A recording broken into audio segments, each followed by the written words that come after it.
can he handle, that circus? Is he ready, for that circus? A lot of guys, Chris Bosh, Kevin Love, although that they were the third option, and he's not going to be the third option, he'll be the second, but they still had to tailor their game, to what the team was trying to do, and they were asked to sacrifice. So how much is Anthony Davis really willing to sacrifice for this team? How much is it that he may be asked to do or not do, and in order for this whole trade to work? I think he's going to be able to handle it. I do, myself.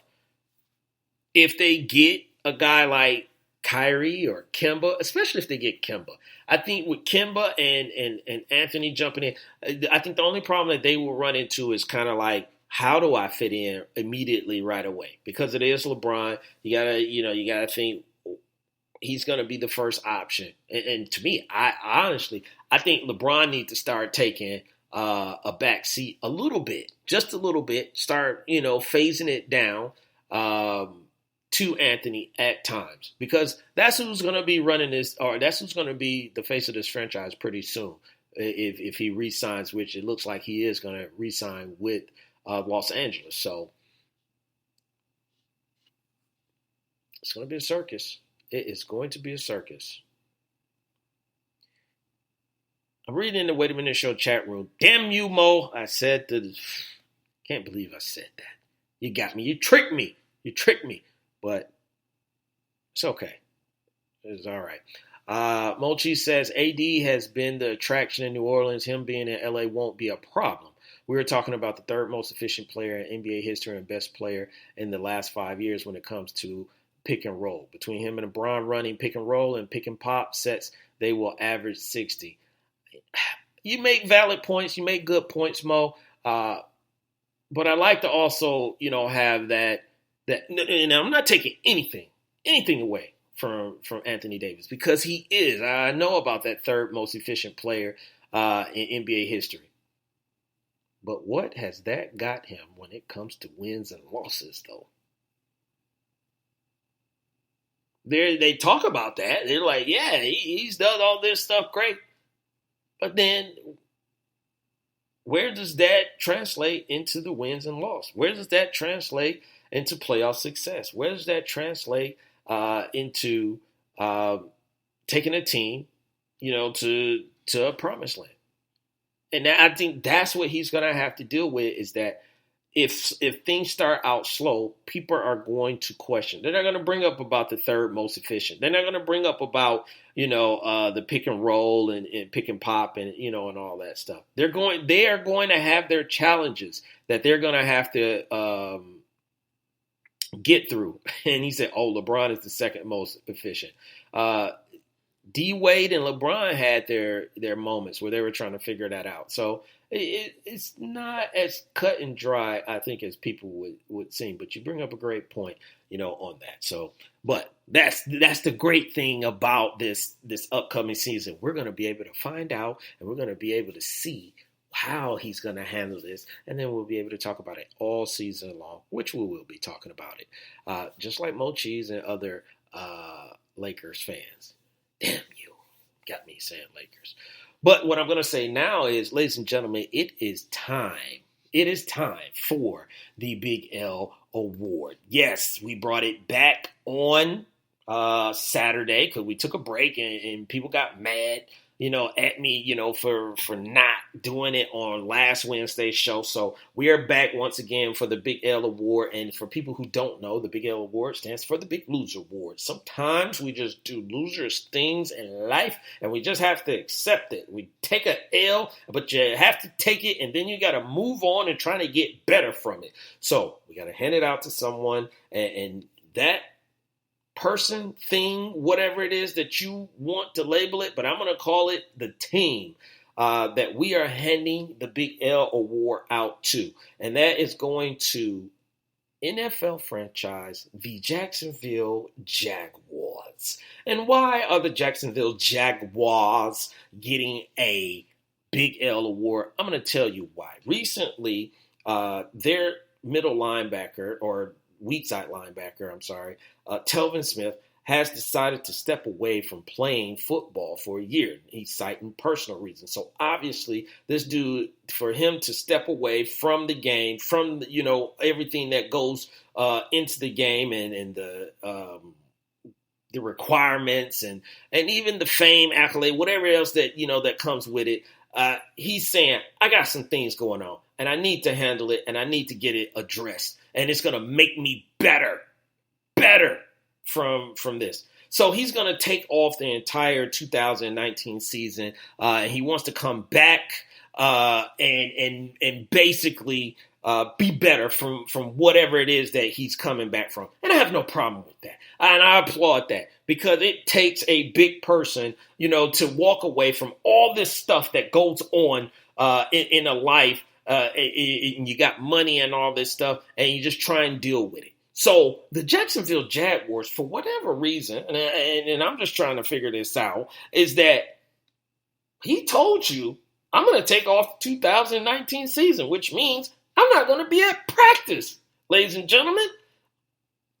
Why did the Jacksonville Jaguars fine him for missing the team's mandatory minicamp? He was fined almost $89,000. Now, they're saying that if he files paperwork to be on the reserve/retired list, then that could free up a roster spot, one, removing his salary cap hit, but then he could avoid future penalties because he's on that process.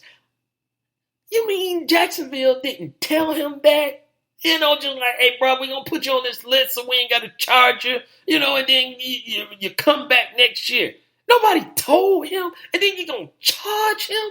The man is trying to get his life together. He's trying to get it right so he can come back to your team and contribute as a teammate. But then you're going to fire him because of a rule? You mean to tell me there is no way you can get him out of this rule for a special occasion, special situation? I'm not saying, maybe cut his pay, do something, whatever it is that you got to do. But you find the man that already told, that's the biggest thing that I'm on. He already told you, I'm not going to be there for personal reasons. And you're like, we support him. Yes, and we'll have his back. But I gotta fine you this money because of the rule.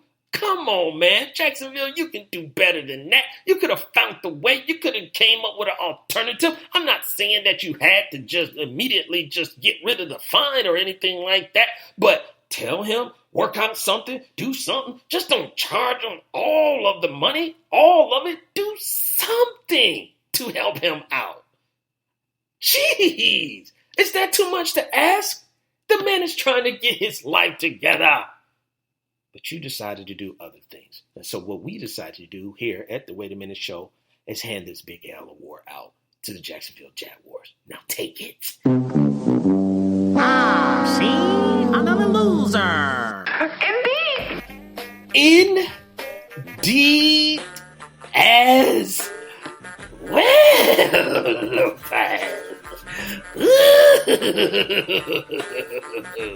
Jacksonville, shame on you. It's official, ladies and gentlemen. Yeah, your boy went over an hour on this show. I saw you out there. Yes, I went over an hour.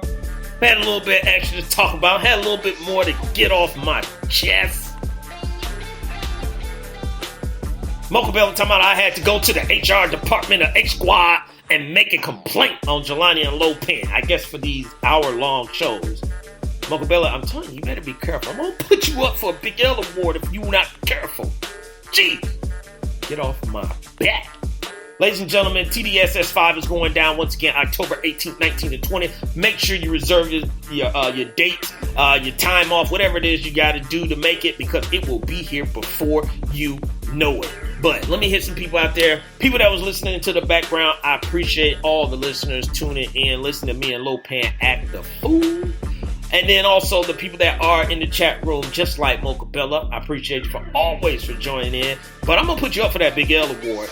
My man Sag Galloway, he getting on me too, talking about trying to do the full show this time. Say it. Give me a break. Come on, but I appreciate you. Mo Cheese, I see you out there, big dog. Appreciate you for joining in. My man Ron A. up into Canada. Congratulations, sir. CFL football is in full effect. Appreciate you for joining in. Bernard Duffy, I told you, new to the chat room. Bernard Duffy, I appreciate you for joining in. Who else we got out here? My man Melvin, you heard his promo. Get your car fixed with Melvin. Hit him up. H-Rap B, I see you out there, big dog. I appreciate you for joining in. My dog, Big Kev 303. Man, I see you out there, and I appreciate you for joining in as well. So, ladies and gentlemen, Hump Night is done.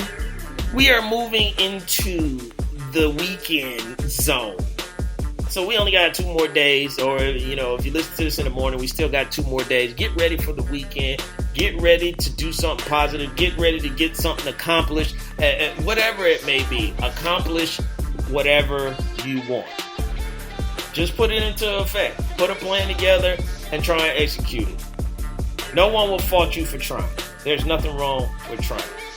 So for your man, Jelani J.B. Bodie, host of this thing called The Wait a Minute Show, I'm going to get out of here right now. I'll holler at y'all later, and we'll always do it again on Wednesday on XY Radio Network. 2 things as always. Stay positive and push forward. And I'll holler at you later. No pen. Let's go.